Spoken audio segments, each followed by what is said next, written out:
Bem-vindos a mais uma exposição bíblica trazida a você pelo Seminário Bíblico Palavra da Vida. Muito bom dia a todos. Na semana passada eu parei naquele imperativo, na verdade no desenvolvimento, o desdobramento dele, do procura apresentar-te a Deus aprovado, como obreiro que não tem do que se envergonhar, que maneja bem a palavra da verdade. E eu tenho lidado nas últimas duas mensagens com a ideia de manejar bem a palavra da verdade, em que consiste o estudo da palavra de Deus nas epístolas pastorais. E eu encerrei a mensagem anterior no que seriam alguns desafios, algumas implicações, e pelo tempo eu parei na primeira, embora eu tivesse outras, que é as que eu quero desenvolver hoje, e para então na próxima mensagem voltar ao procura apresentar-se a Deus aprovado. Meu primeiro desafio, na última mensagem, foi sobre o privilégio de estudar no SBPV, o quão bom é você poder concentrar foco, atenção, esforços num ambiente muito favorável ao seu aprendizado da palavra de Deus. E eu prenunciei que eu lidaria hoje com um conceito que encontra um respaldo em João Calvino, embora ele seja o desenvolvimento da chamada ordem beneditina dos mosteiros. Bento de Núcia, ali na Itália, foi um homem que no final do século V, início do século VI, desenvolve uma ordem monástica que foi batizada em sua homenagem, a ordem beneditina.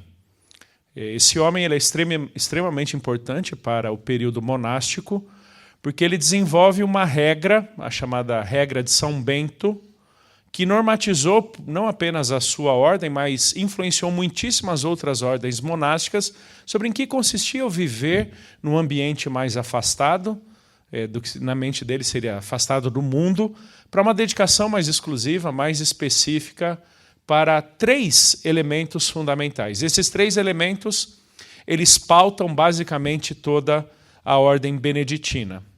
Ora, et labora, et lege, ou leger. Orar, labutar e estudar. Esses três pilares da ordem beneditina pautou muito daquilo que era o esforço do próprio período monástico. Uma dedicação sempre intensa, ali a oração, a intercessão, por isso que eles separavam longuíssimas horas para a oração, para a meditação, para recitarem a própria palavra de Deus. Muito tempo para o trabalho físico, a labuta mesmo, o esforço, ali desde a agricultura até a própria manutenção do mosteiro, e o estudo. Somos muito gratos a Deus pelo período monástico, porque muito do que chega para nós, em termos de manuscritos ou cópias da Escritura Sagrada, vem justamente desse período monástico, onde eles tinham o scriptorium, que hoje nós chamamos de escritório, que era onde as cópias dos manuscritos eram feitos e preservados por causa da profunda dedicação que eles tinham a esse estudo da palavra de Deus. Então, ore, trabalhe, estude. Isso moldou muito da hermenêutica de João Calvino, e você encontra um artigo muito bem escrito por Paulo Anglada, já falecido, um teólogo brasileiro muito importante na tradição reformada do nosso país, quando ele escreve um artigo falando sobre esse binômio na hermenêutica de João Calvino, ora et labora. Ore, dedique-se à oração, a sua consagração ao Senhor, muito parecida com Atos capítulo 6, sobre o qual eu já vou falar daqui a pouco, e trabalhe duro no texto, dedique-se ao estudo. E Calvino ele entendia tanto a dimensão humana quanto a dimensão divina ou espiritual da palavra de Deus.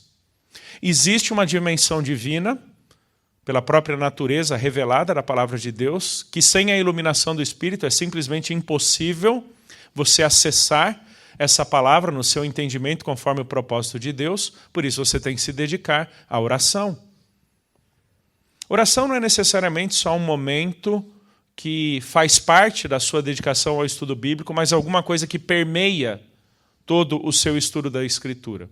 Ontem, na aula de homilética avançada, acho que foi ontem, alguém perguntou sobre em que momento separamos tempo para oração, Eu disse que no meu jeito, no meu hábito de estudo bíblico, de estudar para pregar, muitas vezes a minha oração é muito mais na forma contemplativa do que simplesmente separando 5 minutos. Quando eu me deixo maravilhar, me deixo encantar pelo texto bíblico, e eu agradeço a Deus por tamanha sabedoria, por tamanha beleza, que Ele tornou acessível a mim, como palavra dEle, por meio de Cristo Jesus. E para João Calvino, o trabalhar, labutar, porque há uma natureza humana nesse texto. Você tem que lidar com gramática, você tem que lidar com cultura, tanto é que ele é o chamado exegeta da Reforma. O estopim, que foi, em termos de rompimento com o catolicismo Lutero, ganha em João Calvino toda a dedicação exegético-teológica de que a Reforma precisava. Somos extremamente devedores a João Calvino na sua dedicação exegética, na sua dedicação teológica, por causa desse binômio. Ore e trabalhe duro, dedique-se. Na perspectiva de Lutero, a ilustração que ele usa é de um barco que tem 2 remos, o remo da oração e o remo do trabalho, no texto bíblico. Interessante como esses 2 homens, a partir da ordem beneditina, entenderam que o estudo bíblico é feito não apenas da leitura e da meditação, ou simplesmente da oração, mas de ambos, só que numa profundidade, num grau muito profundo de dedicação e zelo. Você se dedica, você se esforça, você trabalha, você aprofunda. Isso me parece ecoar muito bem um dos imperativos que eu mencionei nessa minissérie sobre estudo e que eu lhe darei daqui a algumas mensagens. 1 Timóteo 5,17. Devem ser considerados merecedores de pagamento em dobro os presbíteros que presidem bem, especialmente, em maior valia é a ideia, os que se esforçam na pregação da palavra e do ensino. Se esforçam. Esse é um termo muito especial na teologia de Paulo, quando, por exemplo, ele fala em 1 Coríntios, capítulo 4, verso 11, sobre a distinção dos apóstolos, não como uma posição de destaque, de primazia, de notoriedade, mas ele vai dizer que até esses apóstolos são considerados lixo do mundo, escória de todos, por causa de Deus tê-los exposto a muito escárnio, muita dificuldade pelo ministério. Mas olha que bonito que Paulo fala. 1 Coríntios 4,11. Até a presente hora sofremos fome, sede e nudez. Somos esbofeteados e não temos morada certa. E nos afadigamos, trabalhando com as próprias mãos. Esse é o termo que ele usa lá em 1 Timóteo 5, para falar sobre aqueles que se afadigam no estudo e no ensino da palavra. Afadigar-se no sentido de extenuantemente, não economizar esforços, até que você alcance um objetivo para o seu trabalho. No nosso caso, o estudo. Ele também usa a ideia, em 1 Coríntios 15, quando ele fala, pela graça de Deus sou o que sou, e a sua graça que me foi concedida não se tornou vã. Pelo contrário, trabalhei muito mais do que todos eles. Paulo tinha noção do quanto ele tinha empregado de tempo, de esforços, de recursos, para alcançar os objetivos que Deus lhe tinha dado junto aos coríntios. Ou 1 Timóteo 4,10, pois é para esse fim que trabalhamos e nos esforçamos, porque temos posto a nossa esperança no Deus vivo. Temos posto a nossa esperança no Deus vivo, por isso é que eu me esforço. No contexto de 1 Timóteo 4 e Tito capítulo 1, para que os eleitos sejam alcançados com a pregação do Evangelho. Atos capítulo 6, como um certo prenúncio daquelas que serão as prioridades desses que lideram a igreja, quando os apóstolos falam. Tem toda aquela tensão de mulheres que estão sendo desassistidas nas suas necessidades básicas, como alimento, e os apóstolos dizem que não era razoável que eles abandonassem a palavra para cuidarem dessa necessidade, não que essa necessidade não fosse importante, mas tendo em vista a objetividade do ministério deles, eles dizem, nós temos que nos consagrar à oração e ao ministério da palavra. Nos consagrar. Interessante essa tradução, consagrar. Porque a ideia aqui é ser devotado a, exclusivamente dedicado a.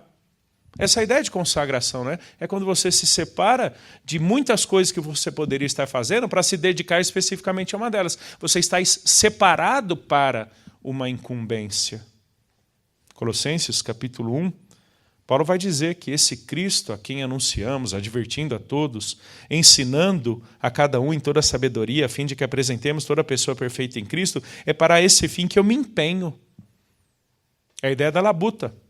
Me empenho dedicadamente, especificamente, extenuantemente, esforçando-me o mais possível, segundo o poder de Cristo que opera poderosamente em mim. Poderosamente em mim, esforçando-me o mais possível. Você deve saber que esse é aquele termo da raiz agonia, de onde vem agonizar, termo aqui no caso agonizomai, que era usado na Grécia Antiga para o atleta. O atleta é alguém em constante agonia. Agonia veio a significar para nós algo muito ruim, mas nesse contexto é ótimo. Alguém agonizando hoje é aquele estado de completa entrega, praticamente à morte. O indivíduo está sofrendo muito pré-morte. Isso é agonizar, de um animalzinho a uma pessoa. Mas nesse contexto, esse termo é belíssimo. Por quê? Porque o atleta, só para você ter uma ideia, ele tinha que empenhar a palavra dele e assinar um documento antes de participar dos Jogos Olímpicos, de que pelos últimos 6 meses de sua vida, ele se dedicou tão extenuantemente, ele agonizou tanto nos seus esforços, nos seus treinos, que ele está qualificado para participar. Hoje nós temos seletivas, né? Por exemplo, da natação ao judô, ao atletismo. A seletiva é esse critério de validação se o indivíduo se dedicou ou não. Por isso que o doping ele é tão perverso, porque você corta atalhos do esforço. E sobre isso eu já vou falar daqui a pouco, sobre as tentações da mediocridade no estudo. O atleta é aquele que agoniza. Ele se esforçou tanto, tão extenuantemente, que o resultado que ele alcançou, de alguma forma, é fruto dos seus próprios esforços. E Paulo fala, eu me empenho, esforçando-me o mais possível, segundo o seu poder. Esforçando-me para quê? Para anunciar, para advertir, para ensinar todas essas pessoas na sabedoria de Jesus. Interessante que os verbos aqui estão intimamente ligados ao ensino. Anunciar, advertir, ensinar. Olha como Paulo usa esse termo agonizomai, né? Todo atleta em tudo se domina. Aqueles para alcançar uma coroa corruptível. Nós, porém, a incorruptível. Olha só que o benefício do nosso esforço não é alguma coisa que fica com a gente no túmulo, mas é aquilo que tem repercussão eterna, justamente por ser expresso em vidas. Além de Colossenses 1, 29, ele usa também em 4,12 para falar sobre Epáfras, que é servo de Cristo Jesus, que está sempre lutando por vocês em oração. Ou aquela dupla de usos de 1 Timóteo 6 e 2 Timóteo 4 sobre combater o bom combate. E no fim da vida dele ele diz, combati o bom combate. Um outro texto que me veio à mente sobre essa dedicação extenuante ao estudo, esse orar, labutar, estudar, é o de Esdras 7,10, que nós tanto conhecemos, né? Porque Esdras pôs no coração o propósito de buscar a lei do Senhor, cumpri-la e ensinar em Israel os seus estatutos e o seu juízo. Interessante essa tradução da NAA, pôs no coração o propósito de.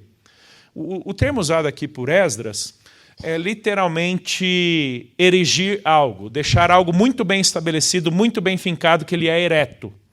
Tá bom? Ele fica firme. Como se a sustentação de algo dependesse da firmeza de uma estaca. Tá joia? Esse termo ele foi usado para isso. Quando você fincava uma estaca com o propósito de servir de sustentação para algum prédio, para alguma edificação.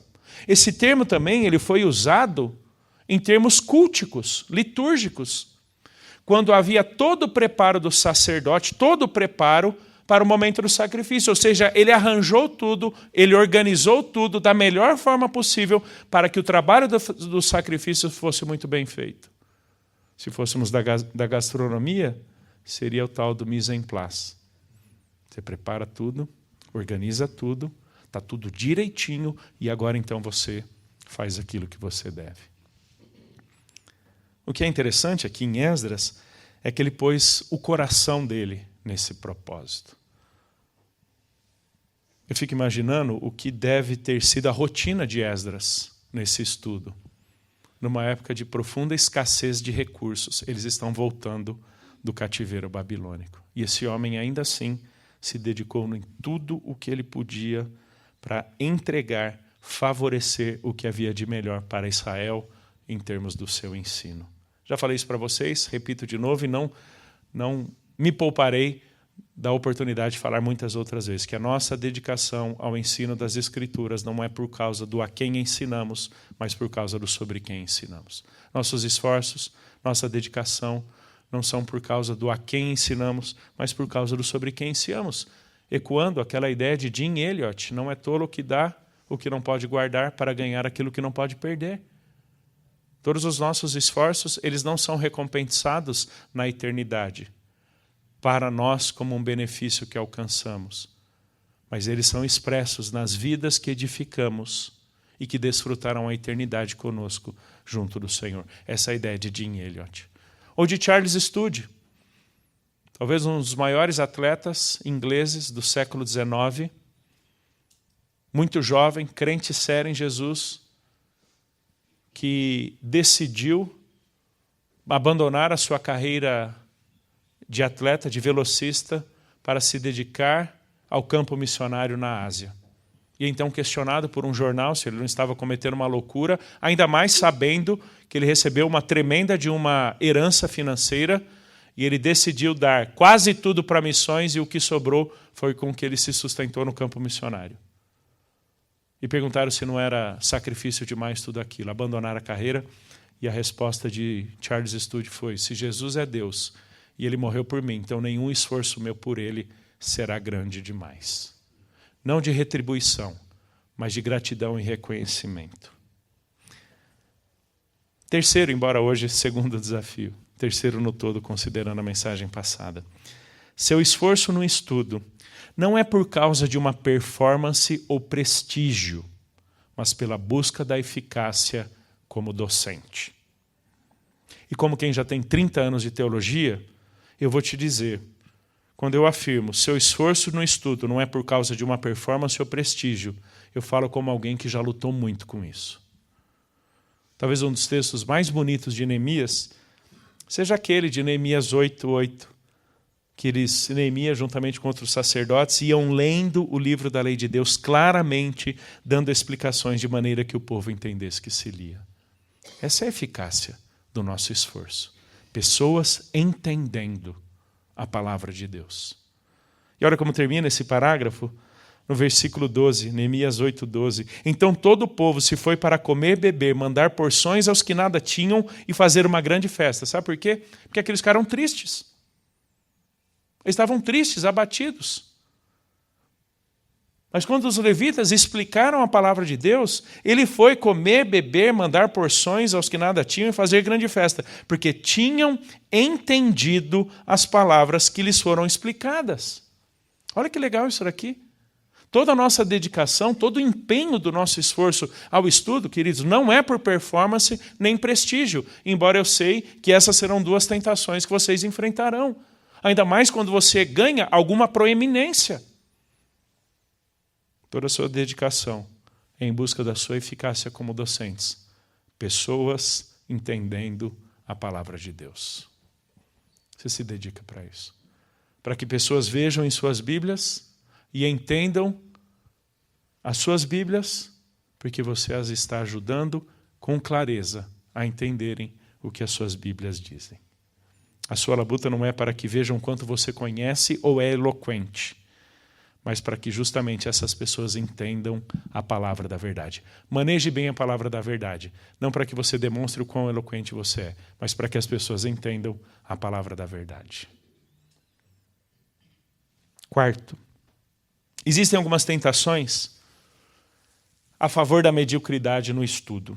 Não fui exaustivo, mas apontei algumas aqui que para mim são muito reais, com as quais eventualmente eu lute também. É uma tentação a favor da mediocridade no estudo quando não separamos ou investimos tempo significativo para a leitura bíblica. Lembre-se, teu único material inerrante, infalível, autoritativo, inspirado, com o qual pessoas que ensinam a Bíblia trabalham é Bíblia. Não dedicar-se, não investir tempo significativo na leitura, para mim é mediocridade. É uma tentação você mal ler o texto e já correr para comentários bíblicos ou notas de rodapé. Para vocês de homilética avançada sabem as etapas que eu tive que estabelecer para mim quando comentários entram em cena, para que justamente eu primeiro tenha o meu esforço de entendimento do texto, não simplesmente para ficar recorrendo a outros recursos, embora eles sejam úteis, como eu vou mencionar. É mediocridade, ou uma tentação à mediocridade, quando não refletimos no que estamos lendo ou tentando compreender. Por isso é importante, queridos, o que eu quero chamar aqui de meditação acadêmica. Nas palavras de Agostinho, um solilóquio. Nas palavras da minha esposa, quando me vê, um solilouco. Sabe o que é meditação acadêmica? Você lê um conceito e você para, e você fica meditando, refletindo, desdobrando, conceituando a sua maneira, explicando para si mesmo o que você entendeu daquilo. Não simplesmente memorizando uma definição e reproduzi-la sem ao menos saber o que de fato ela significa. Queridos, pensar dói. Dói. E tem gente que não quer ter o trabalho, ou não quer ter essa agonia do pensamento, não quer ter a agonia do entendimento. Saiba, é uma tentação. Não refletir, não meditar, não ponderar, não tentar de fato entender aquilo que você está estudando. É uma tentação ser simples reproducionista das ideias de outros. Poderia citar gente que inclusive foi seminarista na nossa igreja em Ribeirão Preto, que foi reprovado no exame de ordenação, porque sabia dizer o que todo mundo pensava, mas não sabia dizer o que ele sabia sobre a palavra de Deus. Fulano de tal diz isso, fulano de tal diz aquilo, fulano de tal diz aquilo, outro, tá, e você? Travava? Não é difícil ser reproducionista. Demonstra certa eloquência, mas pode demonstrar também o quão raso você é no seu próprio entendimento. É por isso que é uma tentação para algumas pessoas copiar mensagens de outros. Lembra um seminarista que uma vez levamos para a nossa igreja para trabalhar conosco? Estávamos lá, ele foi pregar um dia, e eu vejo uma pregação muito redondinha, mas muito redondinha. Não era nem a linguagem dele, não era nem a mentalidade dele, o jeito dele organizar as ideias. Terminou a pregação, tal, passou 2 dias, eu procurei, falei, cara, não precisa devaneios nem nada. De quem você copiou essa mensagem? Cara, ele ficou todo desconcertado, muito desconcertado. E entre o domingo e aquele dia, eu já fui pesquisar. Ele falou, aproveitei do esboço do fulano de tal. Eu falei, cara, não é errado. Todos nós, quando pesquisamos, estamos nos amparando nas ideias de outros. Não é pecado, não é errado. Mas é honestidade ministerial, inclusive, no seu caso, como você usou praticamente o conteúdo todo da mensagem, você mencionar, essa mensagem está baseada nas ideias do fulano de tal. A gente não faz isso? Quando a gente cita, eu acho até interessante e muito honesto. Já vi várias pregações que o fulano de tal dizia. O pregador dizia, olha, eu estou baseando essa pregação no esboço do fulano de tal. E está tudo bem, claro, ela foi pregada do jeito dele. Igual quando você pega um comentário bíblico e usa o esboço do livro como esboço da sua pregação. Eventualmente você faz isso com o foco do Antigo e do Novo Testamento. Então não é pecado, mas é uma baita desonestidade quando você copia e não referenda a isso. E pode ser uma baita de uma preguiça. Não estou dizendo que você não possa usar, mas seja honesto em mencionar. É uma tentação à mediocridade quando você não investe dinheiro na aquisição de obras de referência e pesquisa. Você precisa de recursos, você precisa de material. Esses materiais mais densos, não simplesmente o que acontece com as mulheres oram, que os adolescentes, os homens oram. Sabe esses livros? Talvez alguns deles tenham seu valor se fossem melhor escritos. Mas obras de referência, obras densas, de pesquisa mesmo, que te ajudam a entender o significado bíblico-teológico da terminologia ali, e por aí vai. Vocês conhecem, vocês são profissionais da teologia, vocês sabem dos livros que eu estou falando. Invista neles. E posso até passar uma listinha. Montamos uma biblioteca teológica na nossa igreja, menos de 40 livros, e está muito boa. A turma lá não tem o grego e hebraico, daria para você colocar mais uma meia dúzia de livros ali. O que me leva a dizer, às vezes é melhor você ter uma biblioteca muito bem selecionada do que simplesmente ter uma infinidade de livros. Mas é isso aí. Temos hoje o recurso online, né? Digital. Cuidado com distrativos. Até algumas das resoluções de Jonathan Edwards, as quais eu já mencionei aqui em capela, falam muito sobre isso, que Deus o livre de qualquer distrativo que o faça perder o foco do ministério. Há uma diferença entre descanso e lazer e distrativo. O lazer é necessário, o descanso é necessário. O problema é quando não sabemos focar naquilo que é importante e nos distraímos com aquilo que é ladrão de tempo e foco. E por fim, usar a inteligência artificial para fazer o seu trabalho de estudo é uma tremenda de uma tentação. Como eu falei para vocês já, eu uso inteligência artificial desde o primeiro mês que ChatGPT se tornou popular, né, acessível. Mas com o tempo eu fui criando muitos protocolos, muitos mesmos, e cuidados que eu fui estabelecendo de quando eu uso IA. Eu uso, e muito, pago para usar, num nível que para mim é extremamente importante, mas nunca sem antes, e aí entra todo o meu protocolo, ter me dedicado a me lembrar, a ler, a pesquisar, para chegar às minhas conclusões e esboçar. Quando então eu entendo que eu terminei o que é a minha capacidade, ela é bem limitada, eu jogo numa IA e pergunto o que está faltando, que terminologia melhor eu poderia utilizar, ou seja, ela é só mais um recurso de pesquisa. Ela nunca substitui o meu trabalho. Sabe por quê? Porque se você não se dedica ao seu manejo pessoal da Escritura, porque se ancora na inteligência artificial para fazer o seu trabalho, acredite, a sua inteligência será cada vez mais artificial. E depois pergunte para ela o que significa inteligência artificial e você vai se surpreender com a resposta. Aí você vai ver como muitos na teologia hoje, dessa galera web crente, tem uma inteligência artificial antes que a inteligência artificial existisse. Por isso, e com isso eu termino, entenda que estudar para ensinar é seu trabalho, no qual você tem que investir muito tempo e se dedicar demais. Segundo, tenha uma rotina e metodologia de estudo das Escrituras e seja fiel a esta metodologia e rotina. As últimas 2 aulas em homilética avançada foram sobre isso. Pessoas falham no estudo porque não tem uma metodologia de estudo. Estudo da Bíblia, etapas e tudo mais. E, por fim, use a tecnologia, software, tipo Logos Bible, ou mesmo a inteligência artificial, para potencializar seus estudos, não para substituí-los. Eu entendo que na nossa contemporaneidade são boas formas de nós manejarmos bem a palavra da verdade, ou evitarmos distrações e tentações que nos livrem desse bom manejo. Na próxima mensagem, eu volto então para o imperativo. Procure apresentar-se a Deus aprovado. Vamos orar? Deus, muito obrigado novamente pelo privilégio que temos.